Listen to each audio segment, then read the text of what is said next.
الله الرحمن الرحيم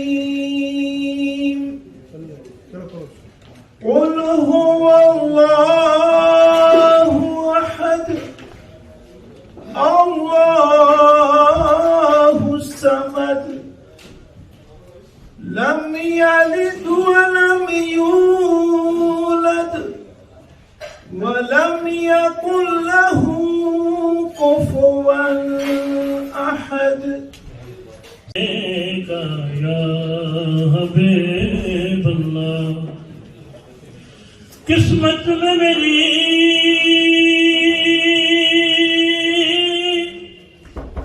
قسمت میں میری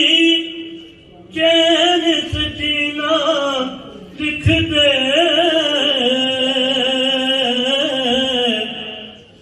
ڈوبے نہ کبھی میرا سفینہ لکھ دے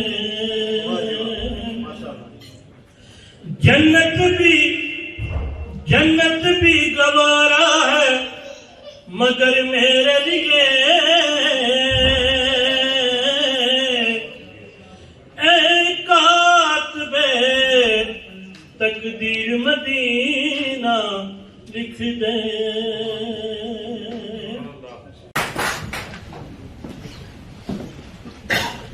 بسم اللہ الرحمن الرحیم الحمدللہ رب العالمین والصلاة والسلام علیکہ سید یا رسول اللہ وسلم علیکہ سید یا حبیب اللہ. انتہائی قابل عزت یہاں مانچسٹر کمیونٹی کے نمائندگان، میرے صافی دوستوں اور بالخصوص بجادر خان صاحب، رجب فیض سلطان صاحب، ڈاکٹر مسعود رضا صاحب، یہ میرے ساتھی ہیں جن لوگوں کی وجہ سے مجھے حوصلہ ملا اور وہاں غزہ کے بارڈر سے لے کر ہم یورشلم اور قبلہ تک پہنچے. بہت ساری باتیں ہو چکی ہیں اور اگر سائنس نے اتنی ترقی کی ہوتی اور میرے دل کی بات عام لوگوں تک میں پہنچا سکتا تو میں سارے وہ باتیں بتاتا جو میری فلسطین کے اندر غزہ کے مریضوں کے ساتھ، ان کے جن کے بچے شہید ہوئے ماؤں کے ساتھ جو باتیں ہوئی، میں سب باتیں آپ سے شیئر کرتا. لیکن سائنس نے بھی اتنی ترقی نہیں کی کہ میں دل کی بات آپ لوگوں تک پہنچا سکوں. اور ایک بار امام باقر علیہ السلام نے اپنے باپ امام زین الدین علیہ السلام سے عرض کیا، اب حضور کیا وجہ ہے کہ جب بھی آپ کو پانی پیش کرتے ہیں آپ کی آنکھوں میں آنسو ہوتے ہیں؟ آپ فرمایا، بیٹے باقر، کربلا میں نے دیکھی ہے، آپ نے کربلا نہیں دیکھی. یہ سب فلسطین کے اندر کربلا برپا ہے، ہم آنکھوں دیکھ کر رہے ہیں اور وہاں کے ٹکڑے جس وقت رمائے ہیں. کاش میری ادھر ہمت ہوتی میں آپ لوگ تک وہ ان کے ٹکڑے پہنچا سکتا. ایک طرف تو ہماری فلسطین کے اندر یہ حالت ہے اور دوسری طرف ہماری امت مسلمان کی حالت ظاہر ہے، اس پر انتہائی افسوس ہوتا ہے. جی ناظرین، مانچسٹر برطانیہ کی ہر دل عزیز شخصیت سیاسی رہنما آصف رشید بٹ صاحب میرے ساتھ موجود ہیں. بٹ صاحب، سب سے پہلے تو میں آپ کو اتنا کامیاب پروگرام کروانے پر بہت بہت مبارکباد پیش کرتا ہوں، اور بتائیں کہ آپ عمر بھائی thank you very much coming اور جرنلسٹ ہمارے پروگرام میں. میں یہ سمجھتا ہوں سیاست جو ہے اس کا اصل جو کام ہے وہ خدمت خلق ہے. المصطفیٰ ویلفیئر ٹرسٹ، اس کے ساتھ میں پاکستان سے کام کر رہا ہوں اور الحمدللہ آج جو المصطفیٰ ویلفیئر ٹرسٹ کا جو پروگرام تھا مجھے میزبانی کا شرف حاصل ہوا اور میرے لیے بڑی آنر کی بات ہے کہ ایک ایسی چیریٹی جس کے چیئرمین حاجی عبدالرزاق صاحب خود جب بمباری ہو رہی تھی اور وہ خود غزہ میں گئے, انہوں نے جا کے ادھر لوگوں کی, غریب بچوں کی, بوڑھوں کی, عورتوں کی مدد کی اور اپنا آنکھوں دیکھا حال ساری ناظرین کو سنایا. میں یہ سمجھتا ہوں کہ مسلم امہ کو, جتنے بھی ہمارے پاکستانی اور مسلمان بہن بھائی ہیں, سب کو آگے آنا چاہیے اور آ کے ان بچوں کی, ان ماؤں کی, ان عورتوں کی مدد کرنی چاہیے اور المصطفیٰ ٹرسٹ کا ہاتھ بڑھانا چاہیے جس طرح وہ پوری دنیا میں کام کر رہی ہے. اور سب لوکل ہمارے مانچسٹر برطانیہ میں جو ہیلتھی اور ویلتھی لوگ رہ رہے ہیں ماشاءاللہ, انہیں کیا میسج دیں گے کہ وہ فلسطین اور کشمیر کے لیے کون کون سے اقدام اٹھائیں؟ میں مانچسٹر کے جتنے بھی کاروباری شخصیات ہیں, میں ایون جو کمیونٹی کے اور بھی سوشل سماجی لوگ ہیں, میں ان کو یہ گزارش کرتا ہوں کہ کشمیر کے ساتھ, کشمیری بہن بھائیوں کے ساتھ جس طرح ظلم ہو رہا ہے, فلسطین کے ساتھ جو ظلم ہوا ہے, اور آپ سب اوورسیز پاکستانیوں کو یہ فخر ہونا چاہیے کہ واحد اگر پوری دنیا میں ایک شخصیت ہے جو مسلم امہ کا جو لیڈر بن کے ابھرا ہے, وہ عمران خان ہمارے پرائم منسٹر ہیں, جنہوں نے چاہے کشمیر کا مسئلہ ہو, کشمیر کا سفیر بن کر انہوں نے مقدمہ لڑا. اسی طرح جس طرح فرانس میں, ہالینڈ میں جس طرح انہوں نے حضور صلی اللہ علیہ وسلم کی شان میں گستاخی کی اور خاکے بنائے, تو اس وقت بھی ہمارے پرائم منسٹر نے پوری دنیا کو پیغام دیا کہ آپ فریڈم آف اسپیچ کے اوپر مسلمانوں کے جذبات کی توہین کرتے ہیں, یہ سلسلہ بند ہونا چاہیے. اور اسی طرح غزہ کے مسلمانوں کے لیے بھی خان صاحب نے UN میں اپنے جو وزیر خارجہ تھے ان کو بھیجا, اور وزیر خارجہ نے جا کے خان صاحب کا پیغام واضح طور پر پوری دنیا کو دے دیا کہ اناف کہ مسلمانوں پر جو ظلم ہونے والا سلسلہ ہے غزہ پہ اسپیشلی طور پر یہ بند ہونا چاہیے. اگر آپ نے بند نہ کیا تو ہم ایک اپنی اسلامی فوج بھی بنائیں گے, تاکہ پھر اس طرح کی ایشو سن کے وہ جو مخالف قوت تھی, جو انہوں نے پھر بائیڈن نے مداحت کر کے وہ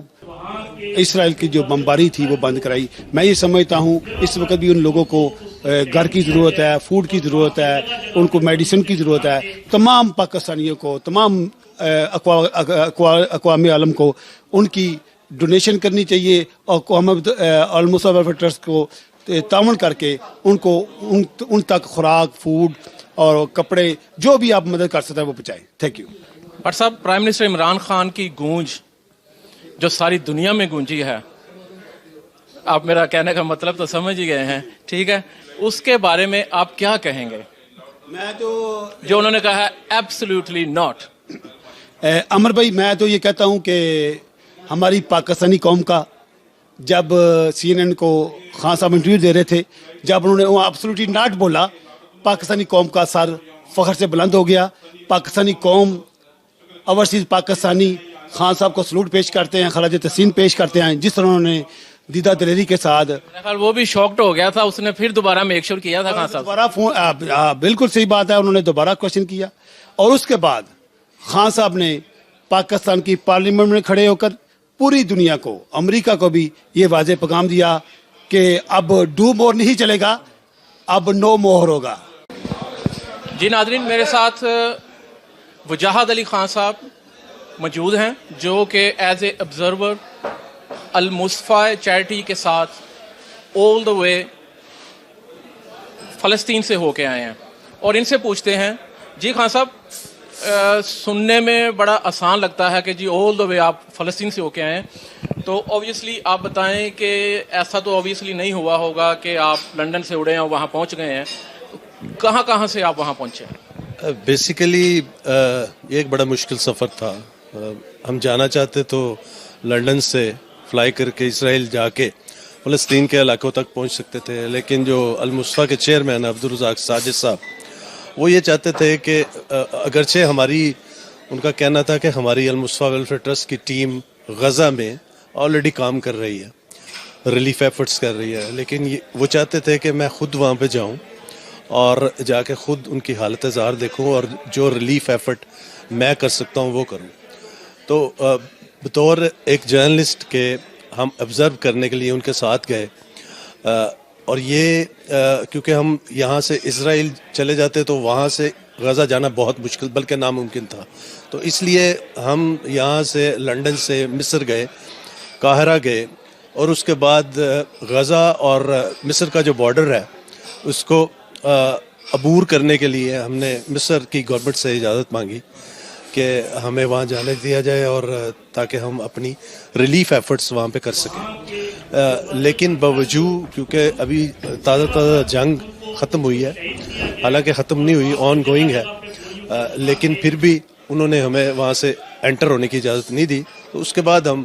اردن چلے گئے کیونکہ اردن اور اسرائیل کی سرحد بالکل ساتھ ہے. دوسرا ہمیں یہ یقین تھا کہ وہاں کی جو اوقاف کی وزارت ہے اردن کی، وہ کیونکہ سارا انتظام جو الاقصی کا ہے، مسجد اقصی کا، وہ سارا انتظام وہی کرتی ہے، وہ مینیج کرتے ہیں. تو ہمارے ساتھ ہمارے ایک دوست تھے مولانا مسعود رضا صاحب، وہ کیونکہ وہاں رہتے رہے ہیں، وہاں پڑھے بھی ہیں، تو ان عربی لینگویج پہ بھی ان کو عبور تھا. تو وہ ہمیں وزارت خارجہ اوقاف کی وزارت تک ہمیں لے گئے اور ان کی ہیلپ سے ہم فلسطین تک الاقصی تک جانے میں کامیاب ہوئے اور وہاں پہ جتنی ایفرٹ ہو سکی ہم نے کی. ہاں صاحب، میں نے دیکھا ہے آپ آبزرو کے ساتھ ساتھ فزیکلی ان کے ساتھ ہیلپ بھی کر رہے تھے، اور وہ جذبہ کیسے آیا آپ کو؟ وہ بالکل آ جاتا ہے. آپ بھی ہوں یا کوئی بھی ایسا انسان جو درد دل رکھتا ہو، وہ اگر ایسی حالت دیکھ لے جس طرح کی حالت وہاں پہ لوگوں کی ہے، جس طرح کے ٹینٹوں میں بڑی ناگفتہ بے حالت میں وہ رہ رہے ہیں، قسم پرسی کی حالت میں، تو کوئی بھی ہو وہ یہ چاہتا ہے کہ میں اپنے ہاتھوں سے یہ چیز اٹھا کے ان کے گھر تک یا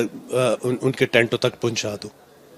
اور ایک اور بات آپ سے پوچھنا چاہوں گا، اوبویسلی حالات اس ٹائم پہ بہت خراب تھے، آپ کے جاننے والوں، دوستوں نے، فیملی میں سے کسی نے منع نہیں کیا آپ کو کہ کہاں جا رہے ہیں؟ رائٹ. بہت سے دوستوں نے یہ کہا کہ یہ جنگ زدہ علاقہ ہے اور اس وقت ہاٹ سپاٹ ہے.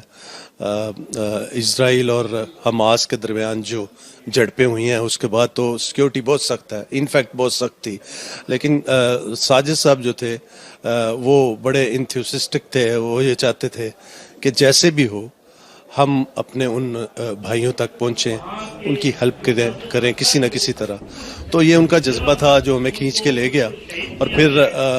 ہر انسان کے اندر ایک درد دل رکھنے والا ضمیر بھی ہوتا ہے، اور ہم ٹی وی پہ جس طرح کی حالات دیکھتے تھے، جس طرح ڈسٹرائے ہوئی ہیں وہاں پہ بلڈنگز اور لوگوں کے گھر، اور جس طرح کے لوگوں کے پورے کنبے جو ہے اس جنگ میں شہید ہوئے، تو پھر حوصلہ آ ہی جاتا ہے. تو ہم بھی ان کے ساتھ چلے گئے اور خدا کا شکر ہے کہ ان ون پیس ہم واپس بھی آ گئے. جی، جو ہمارے یہاں لوکل مانچسٹر برطانیہ میں لوگ رہ رہے ہیں، ان کے لیے کیا میسج دیں گے؟ میں یہی کہوں گا کہ ہر فرد جو ہے وہ کسی بزنس سے تعلق رکھتا ہے، یا جس طرح آپ صحافی ہیں، اہل صحافت ہیں، وہ اپنے قلم سے، اہل بزنس جو ہے وہ اپنے سورسز سے، اور واک آف پیپلز جو ہے وہ اپنے اپنے طور پہ مانچسٹر کے ہوں یا یو کے ہوں، پوری دنیا کے ہوں، وہ ہر طرح سے دکھی انسانیت کی مدد کریں. یہ انسانیت کی خدمت ہے، چاہے وہ مسلم ہے یا کرسچن ہے یا جو ہے یا کوئی اور بھی ہے. انسان تو انسان ہی ہوتا ہے. اگر وہ کسی ظلم کا شکار ہے، مصیبت میں ہے، تو اس کی ہیلپ کرنا ہر انسان کا فرض ہے.